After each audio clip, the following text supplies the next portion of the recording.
때문이다. 안녕하세요. 노은 FM 사람의 향기 강정실입니다. 며칠 전 절기상 입추가 들었었더니만 그래서인지 요즘 벌써 아침 저녁으로 바람의 결이 달라진 것 같지 않으신가요? 참 계절의 오고 감은 우리들로서는 어찌할 수 없다는 것을 다시 한번 실감하는 그런 주말입니다. 그래도 아직 떠나가지 않은 여름을 잘 마무리 지어 보내야 하겠지요. 음악 듣고 이어지겠습니다. 비밀의 하원.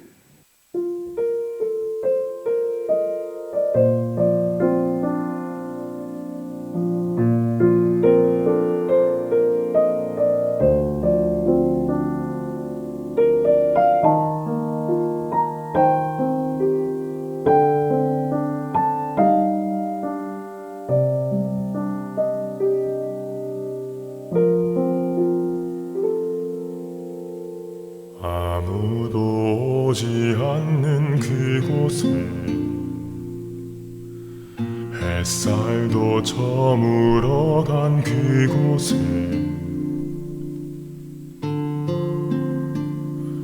어제의 바람이 불어와 가만히 기대네. 아무도 오지 않던 마음에 그리운 사람 잠시 찾아와 나를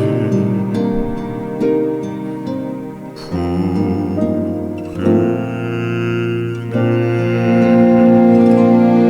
사람은 항상 떠나도 영원히 가슴에 남아. 그대는 나를 떠나도 추억까지 내려가진 않았네. 그립다 그립다 네가 그립다. 가슴 가득 번지는 말 참아 할 수 없어. 내가 나에게 말해요. 그립다 그립다 또 그립다. 입술까지 차오른 말 들을 사람 없어. 내가 나에게 말해요.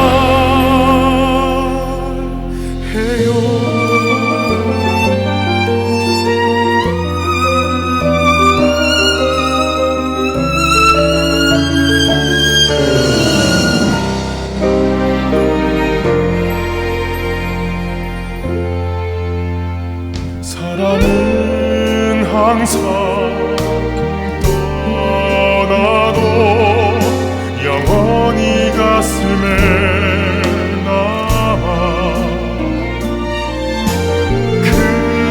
그대는 나를 떠나도 추억까지 내려가진 않았네. 그립다 네가 그립다. 가슴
비밀의 하원 안단테의 목소리로 들으셨습니다.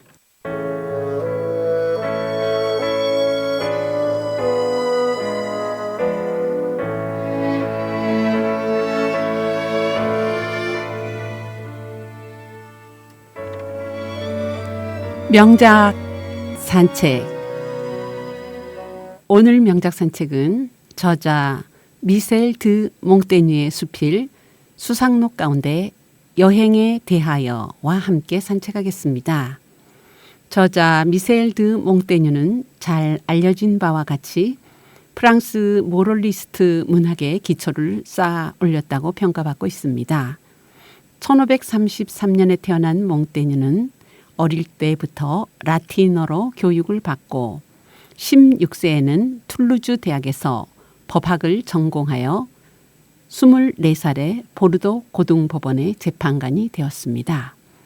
그의 주요 저서들은 그가 법관 사임 후, 그러니까 1572년 39세 이후에 집필을 시작해서 1580년에 프랑스의 보르도에서 간행되었습니다. 몽테뉴의 수상록은 최초로 수필 형식을 완성시킨 작품으로 잘 알려져 있지요. 1588년에 제3권 그리고 초판을 대폭적으로 가필해 간행되었다고 합니다. 몽테뉴는 만년까지도 그 내용을 수정한 것으로 알려져 있습니다. 그의 수상록의 구성은 자기 자신의 경험 그리고 그가 기엔느 중학교 시절부터 고전 공부에 열중했었는데 고전의 인용을 통한 성찰이라고 합니다. 수상록은 오늘날까지 내려오는 수필 가운데 가장 많이 익히는 글이라고 합니다. 17세기에 데카르트나 파스칼에게 지대한 영향을 주기도 하였다고 전해집니다. 그러면 몽테뉴의 수상록 중에서 여행에 대하여 속으로 들어가 보겠습니다. 여행에 대하여 몽테뉴. 인간 조건들 중에서 자기 것보다도 다른 사람의 것을 더 좋아하고 동요와 변화를 즐기는 성민은 상당히 공통적이다. 대낮의 광명조차도 시간이 준말을 갈아타고 달리기 때문에 겨우 우리에게 기쁨을 주는 것이다고 페트로니우스에서 인용하였다. 나는 내 식으로 살련다.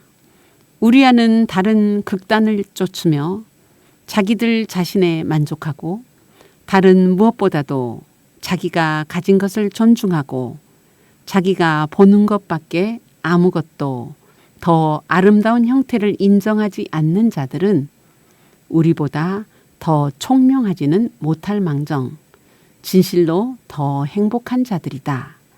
나는 그들의 총명을 부러워하지 않으나 그들의 행운을 부러워한다. 이렇게 자기가 알지 못하는 새로운 사물들을 탐하는 성민은 내게 여행하고 싶은 욕망을 돋우어 주지만 사실은 다른 사정들이 큰 영향을 준다. 나는 내 집안일을 내버려두고 시원스럽게 집을 나선다. 설사 광에서 일을 시키더라도 사람을 부린다는 것, 그리고 집안 사람들의 복종을 받는다는 것에는 어떤 재미가 있다. 그러나 그런 쾌감은 너무나 천편일률적이고 이완된 것이다. 그리고 거기에는 때로는 하인들이 궁핍해서 의기소침해 있다든가 때로는 이웃 간의 싸움이 벌어진다든가 때로는 내 권리를 침해당하여 속을 썩인다든가 하는 여러 가지 언짢은 걱정이 필연적으로 섞여든다. 여행에는 비용만이 걱정거리가 된다. 그것은 내 힘에 겨울 만큼 엄청나다.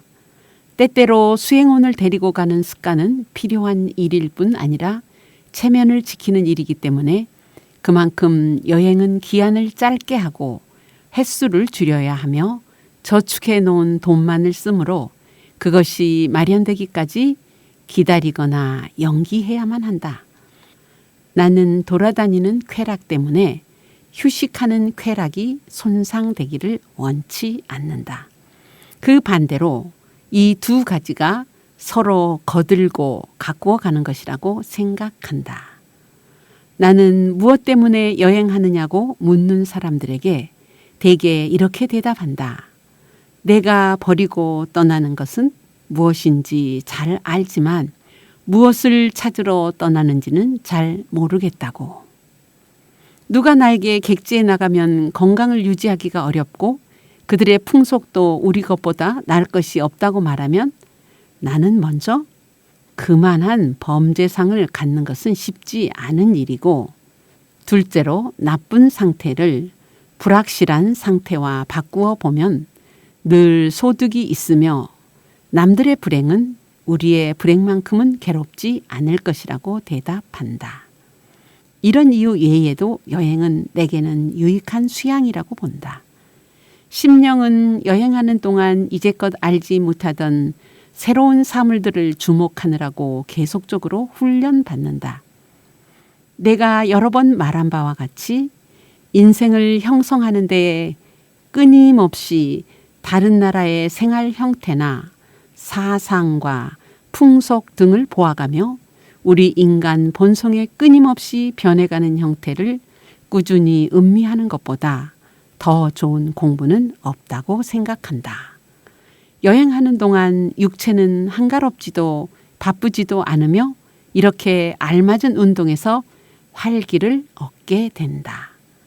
나는 아무리 담석증을 알아도 말을 타면 고통을 느끼지 않고 8시간이나 10시간 동안 내리지 않고 매달려 지낸다. 햇볕이 내려 쪼이는 혹독한 더위가 덮쳐오는 때보다 더 괴로운 계절은 없다. 왜냐하면 고대 로마 때부터 이탈리아에서 써오던 양산은 머리를 가리기보다는 오히려 팔에 짐이 되기 때문이다. 크세노폰이 말한 저 옛날 페르시아에서 처음 사치가 시작되던 시절에 마차에 탄 사람에게 그늘과 시원한 바람을 만들어 주었다는 장치가 무엇인지 알고 싶다. 나는 거위처럼 비를 좋아한다. 공기나 풍토가 달라지는 것은 내게는 상관없다. 어느 나라 하늘이건 내게는 똑같다. 나는 나 자신 속에 일어나는 내적인 변화만이 두렵다. 그런데 이런 일은 여행 중에는 잘 일어나지 않는다. 나는 잘 움직이는 성미가 아니다. 그러나 한번 길을 떠나면 가는 데까지 가고 본다. 작은 일이나 큰 일이나 하루길로 이웃 사람을 찾아가거나 또는 먼 여행을 떠나거나 똑같은 채비를 한다. 나는 스페인식으로 단숨에 가는 일정을 꾸미는 법을 배웠다. 멀고도 알맞은 노정이다. 극심한 더위에는 밤을 타서 해 질 무렵부터 해 뜰 때까지 길을 간다. 길을 가다가 다른 방식으로 소란하게 서둘러서 식사하기란 특히 낮이 짧을 때는 불편하다. 내 말들은 이런 여행에 잘 견딘다. 나는 결코 말에 불만을 느낀 적은 없다. 어느 것이나 다 처음 하루길을 태워 주었다. 나는 아무 데서나 말에게 물을 먹인다. 다만 여정이 충분히 남아있는가를 보아서 물에 뛰어들게 한다. 나는 일어날 때는 몹시 게으름으로 수행하는 자들에게는 떠나기 전에 충분히 식사할 시간의 여유가 있다. 나는 식사를 억지로 하지는 않는다. 먹으면서 식욕이 저절로 생긴다. 그래서 별다른 방법을 쓰지 않는다. 식탁에 앉아야만 배가 고파진다. 간혹 내게 결혼도 하고 나이도 들었는데 왜 계속해서 여행을 즐기느냐고 책망하는 사람이 있다. 그것은 모르는 말이다. 집안일을 자기가 없어도 잘 되어가게 해놓고 과거의 방식에 벗어나지 않게 질서를 세워놓은 다음에는 가정을 뒤에 두고 떠나는 것도 좋은 일이다. 자기 집을 지키는 사람이 충실하지 않고 우리가 하는 일을 대신 잘 처리해 주지 못하는데 길을 떠난다는 것은 대단히 철없는 수작이다. 여자에게 가장 유익하고 명예로운 지식과 임무는 살림살이에 대한 일이다. 내게는 구두쇠 여자들은 더러 보이지만 살림꾼은 여간에서 보이지 않는다. 이것이 여자의 가장 중요한 소질이며 무엇보다도 이 점을 유일한 혼수로 알고 잘 살펴보아야 한다. 그 소질에 집안이 망하고 흥하는 것이 달려있다. 내게 딴 말을 할 필요가 없다. 경험으로 배운 바에 따르면 결혼한 여자에게는 다른 어떤 덕성보다도 살림 잘하는 덕성이 요구된다. 나는 아내가 그 수완을 발휘하게 둔다. 그리고 내가 집을 비워두는 동안 집안 일의 모든 처리를 그 손에 맡긴다. 나는 여러 가정에서 남자가 일 처리에 뒤숭숭해진 머리로 우울하게 정심때 돌아왔는데 여자는 아직도 자기 방에서 머리를 올리고 화장을 하고 있는 꼴을 보면 우라가 치민다. 그것은 여왕님이나 할 일이다. 여왕이라 해도 용납할 수 없다. 우리가 땀을 흘려 일하는 동안 아내들은 빈둥빈둥 놀고만 있다는 것은 부당하고 꼴사나운 일이다. 부부간의 애정적 의무감이 이렇게 오래 떨어져 있음으로써 영향을 받는다는 말도 나는 믿지 않는다. 그 반대로 너무 계속해서 옆에 같이 있으면 오히려 애정이 냉각되고 귀찮아질 우려가 있다. 남의 여자들은 모두 탐스럽게 보인다. 그리고 늘 같은 얼굴을 보면 서로 떨어졌다가 다시 만날 때 느끼는 쾌감을 모른다는 것은 누구나 다 아는 일이다. 이러한 이별은 내 집 사람들에 대한 새로운 애정이 우러나게 하며 가정생활을 한층 더 정답게 만든다. 이렇게 왔다 갔다 하면 상호간의 욕망이 더 강렬해진다. 나는 우정의 손이 세상 이 구석에서 저 구석까지 뻗어가서 서로 잡고 지낼 만큼 길다는 것을 안다. 더욱이 서로 염려해 주는 연락을 계속 주고받으며 우정의 의무와 추억을 일깨우는 경우에는 더욱 그렇다. 스토아 학파들이 흔히 말하듯이 현자들 사이에는 대단히 밀접한 관계가 있어서 하나가 프랑스에서 식사하면 이집트에 있는 친구의 배가 불러지며 어디 있든 간에 손가락을 뻗기만 하면 사람이 살 수 있는 땅 위의 모든 현자들이 그 도움을 느낀다는 것이다. 소유의 쾌감은 특히 상상력 속에 있다. 상상력은 우리가 찾는 것을 우리가 손에 잡은 것보다도 더 열렬하게, 더 계속적으로 품어 갖는다. 그대 나날의 명상을 검토해보라. 친구가 옆에 있을 때 더 외로움을 느끼며 그의 도움을 받음으로써 오히려 주의력이 해이해져서 어느 시각에나 어느 경우에나 떨어져 있고 싶은 생각이 난다. 나는 여행을 가서 어느 숙소에 도착하면 반드시 내가 여기서 병이 들지는 않을까? 그리고 편안하게 죽어갈 수 있을까? 하고 상상해 본다. 나는 나의 숙소로 시끄럽지 않고 더럽거나 연기가 차 있거나 숨 막히지 않는 나만의 전용 자리에 들려고 한다. 나는 이런 부질없는 사정들로 죽음을 구슬리려고 해본다. 또는 더 잘 말해보면 다른 모든 괴롭고 짐되는 일을 벗어 던짐으로써 죽음이 힘들지 않게 하려는 것이다. 죽음을 기다리고만 있으면 되게끔 하고 싶다. 이렇게 나는 숙소를 찾는 데 마음을 쓰지만 화려하고 풍족한 곳을 탐내지는 않는다. 그런 곳은 오히려 싫다.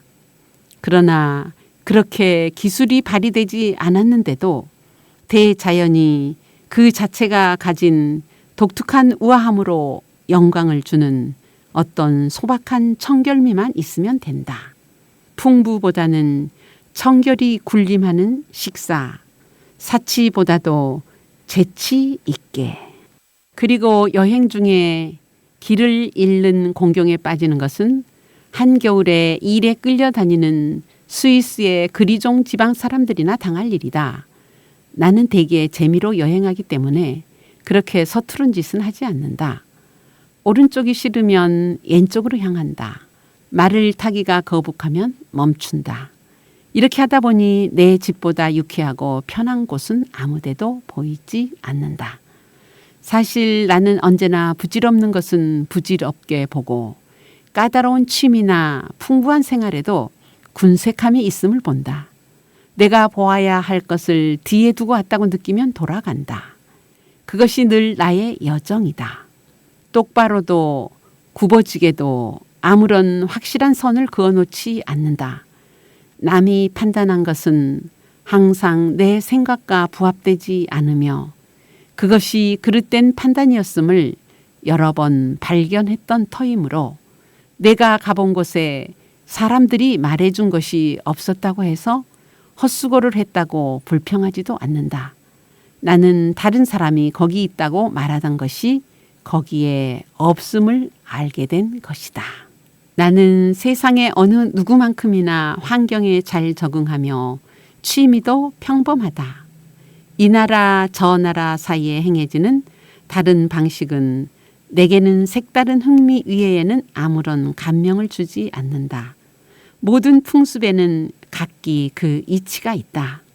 접시가 나부로 된 것이건 목기건 톡이건 고기를 삶아냈건 구워냈건 기름이 버터건 호두기름이건 올리브유건 음식이 덥건 차건 내게는 마찬가지다. 너무나 가리지 않기 때문에 나이가 들어가면서부터는 이 후한 성미를 잘못이라고 생각한다. 좀 까다롭게 음식을 가림으로써 무절제한 식욕을 막아서 위의 부담을 덜어줄 필요도 있을 것이다. 언젠가 프랑스 밖에 나갔을 때 누가 내게 대접을 하느라고 프랑스식으로 차려내오라 할까 물어보면 나는 코웃음치며 언제나 애국인들이 가장 빽빽이 앉은 식탁으로 끼어들곤 했다. 나는 우리나라 사람들이 어리석은 습성에 도취해서 자기 풍습과 반대되는 형식에 놀라는 꼴을 보면 낯이 뜨거워진다. 그들은 자기 마을 밖으로 나가면 그들의 본질에서 벗어나는 것 같이 보인다. 어디를 가든 그들의 방식을 고집하고 색다른 방식을 아주 싫어한다.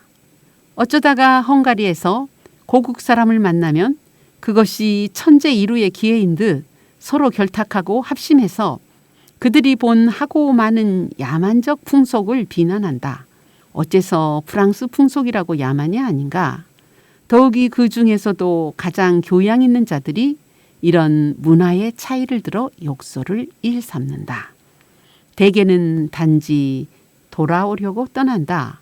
그들은 마차의 뚜껑을 덮고 좁게 앉아서 묵묵한 조심성으로 말도 하지 않고 알지 못하는 풍습에 전념될까 자기를 방비하며 여행한다. 이런 자들의 태도를 보면 우리 젊은 궁신들 중 어떤 자가 하는 수작을 가끔 본 일이 생각난다. 그들은 자기 편만 사람으로 여기며 우리는 마치 딴 세상 사람인 양 경멸과 동정의 눈초리로 바라본다. 그들에게서 궁궐 안에 신비로운 말투를 떼어보라. 그들은 토끼를 놓친 사냥꾼 꼴이 되어 우리 앞에서 신출내기고 그들이 우리에 대해서 생각하는 만큼이나 일에 서투른 인물들로 보인다. 품이 있는 사람이란 혼합된 사람을 일컫는 것이라는 말은 옳다. 이와는 반대로 나는 우리 방식으로 실컷 여행하는데 우리 풍습에 진저리가 났기 때문이지 시칠리아에 가서 가스코뉴 사람을 찾아보려는 게 아니다. 그런 치는 고향에 듬뿍 남겨두었다. 나는 차라리 그리스 사람이나 페르시아 사람들을 찾는다. 그들에게 접근해서 그들을 고찰한다. 바로 이런 일에 바쁘게 마음을 쓴다. 그리고 그보다 더한 일로 나는 그들에게서 우리나라 풍속만 못한 것을 본 일이 없는 듯 싶다. 별로 멀리 가본 것도 아니다. 왜냐하면 언제나 내 집 지붕이 눈에서 떠나지 않았기 때문이다. 길을 나가서 우연히 아는 사람을 만나본 데야 대개는 반갑기보다 오히려 불편하다. 나는 그들과 사귀고 싶지가 않다. 더욱이 나이가 든 지금은 사람들에게 떨어져서 내 식으로 놀고 싶다. 그대는 다른 사람 때문에 다른 사람은 그대 때문에 속을 썩인다. 피차간의 불편이 심하다. 그런데 저 편이 내 걱정을 해주는 것이 더욱 괴롭다. 견실한 이해력을 가지고 행습이 자기와 맞는 점잖은 인물이 여행에 동행하기를 원한다면 얻기 어려운 행운이며 비길 수 없는 위안이 된다. 여행을 많이 했지만 그렇게 재수가 좋아 본 적이 없었다. 이런 동행자를 얻으려면 미리 집에 있을 때 골라봐야 한다. 어느 쾌락도 통해줄 사람이 있어야 맛이 난다. 나는 마음속에 좋은 생각이 떠오르기만 하면 누구한테 전해줄 사람이 없다는 것에 속이 상한다. 천국에 가서 위대하고 거룩한 천체 속을 산책한다 해도 같이 갈 친구가 없다면 불쾌할 것이라고 한 아르키타스의 의견은 내 비유에 맞는다. 그러나 어색하고 불편한 동행자와 같이 여행하는 것보다는 차라리 혼자 하는 편이 낫다. 아리스티포스는 어디서나 이방인처럼 살기를 좋아했다. 나는 여행의 쾌락에 불확실성과 불안정성이 따라붙는다는 사실을 안다. 이것이 또한 우리 인생을 지배하는 주요한 소질이다. 그렇다 내 고백하지만 나는 꿈으로나 소원으로나 확실하게 의지할 곳을 알지 못한다. 적으나마 내게 보람을 주는 것이 있다면 그것은 단지 변화성 그리고 잡다한 인상을 차지해 보는 것이다. 여행을 떠나면 나는 아무데나 멈춰도 좋고 아무데로나 내가 편리한 대로 길을 돌릴 수 있다는 것에 힘을 얻는다. 이렇게 몽테뉴의 여행에 대한 수필은 끝이 납니다. 이 글을 들으면서 어떤 글귀가 마음에 남아 있을까요? 저는 마지막 부분에서 천국에 가서 위대하고 거룩한 천체 속을 산책한다 해도 같이 갈 친구가 없다면 불쾌할 것이라고 한 아르키타스의 의견은 내 비유에 맞는다라는 구절이 마음에 남습니다. 여러분들 생각은 어떠신지 궁금합니다. 노은 FM 사람의 향기 강정실의 170회 방송은 여기서 인사드리겠습니다. 함께해 주신 여러분 감사합니다.